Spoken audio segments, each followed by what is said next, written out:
Hey everyone, I'm Scooter, and welcome to Scooter's Brass.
Hello everyone, I'm Scooter, and this is Scooter's Brass.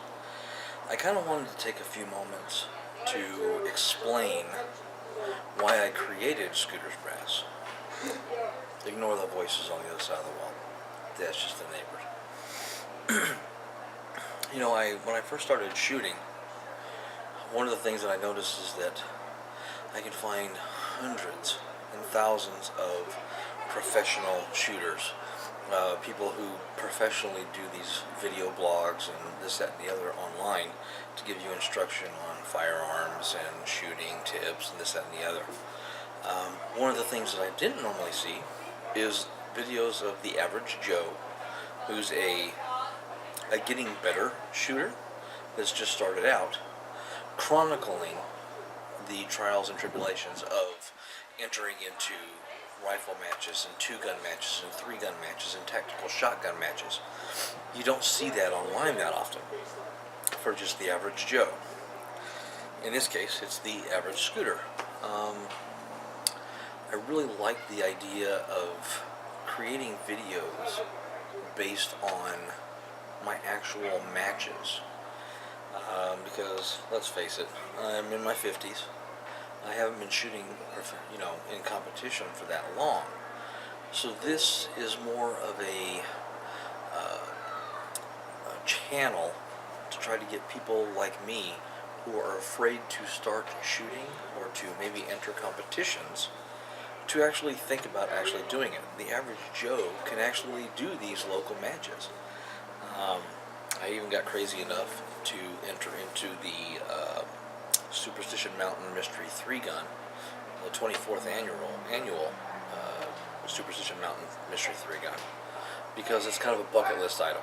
I want to actually compete with the best. If I lose, I know I'm going to lose. I'm going to be down at the very bottom because there's like 350 contestants, and most of them are probably better than I am. But it's not about winning or losing. It's about actually doing something, actually doing it. Whether I win or lose is irrelevant. It's that I've participated, that it was something that I wanted to do that I accomplished.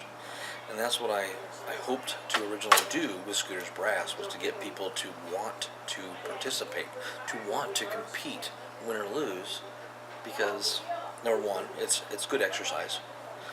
Trust me on that one.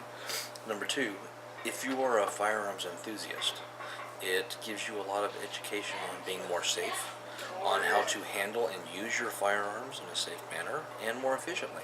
It gives you more skill with your firearm, your chosen firearms. My first match was, I did the rifle match in the IDARM, Independence Day annual rifle match, benefiting the Phoenix Children's Hospital. And that was my first one. I didn't come in last. I did actually pretty well for my very, very first competition.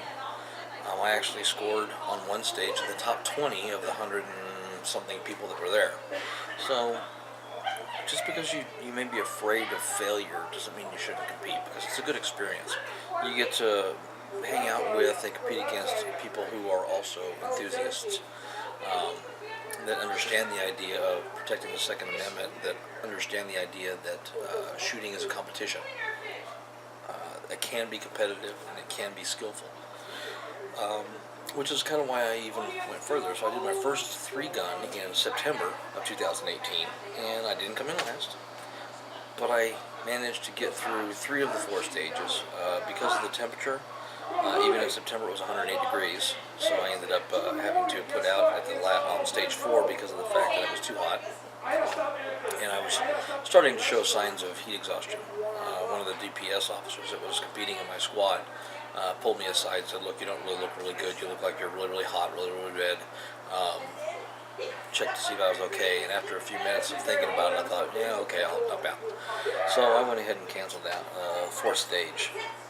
But it is something that everybody, if you have a dream where you want to participate in something, you want to try something, I would suggest doing this. If you're a gun enthusiast and you want to actually have fun, because 97% of my shooting experience thus far for the past 6 months or so has been positive experience. There have been a couple of douchebags that I've had to deal with, which is common no matter what sport you get into. And I've had some learning curves. I've been,